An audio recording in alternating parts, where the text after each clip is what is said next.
chiller to apply this timer. And also please pay attention that this timer function is complete with the contact control. And once you make it to be enabled, also you require to set the detail setting at the timer setting page. And this setting is at the second page. You will find that here is the timer setting. You just press here, you will enter it, and which is this one.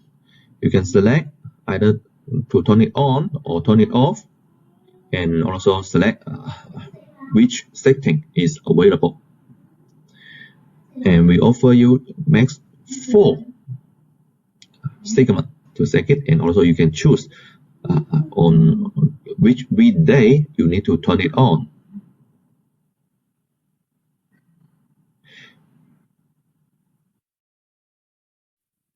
And here is after the setting, you can make it to be selected.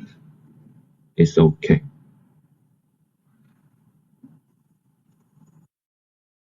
Next is manual defrost, and for this one is to make the chiller to force defrost.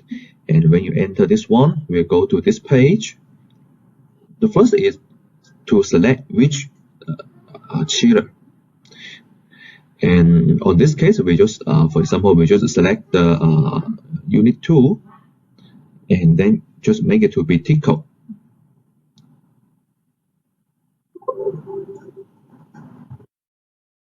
Is go to this page.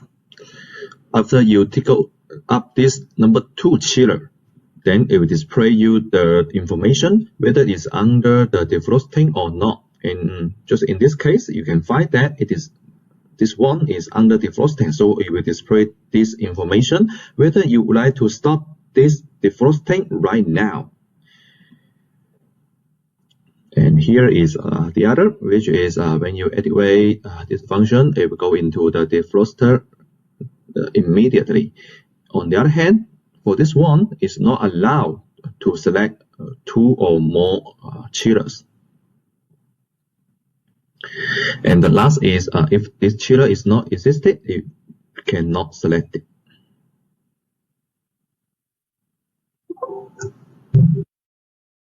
Next, we will go to the on-off memory function setting. Just on this one, you can turn on or turn off this memory function. Energy saving mode. When you turn on this mode, the system will change the setting water temperature. For example, in cooling mode, change from 7 to 12 degrees. And for this one, which will lead to the compressor RPM not go that higher, which can achieve energy saving. Just compare with when you're setting as 7, when you set it to be 12 degrees, the compressor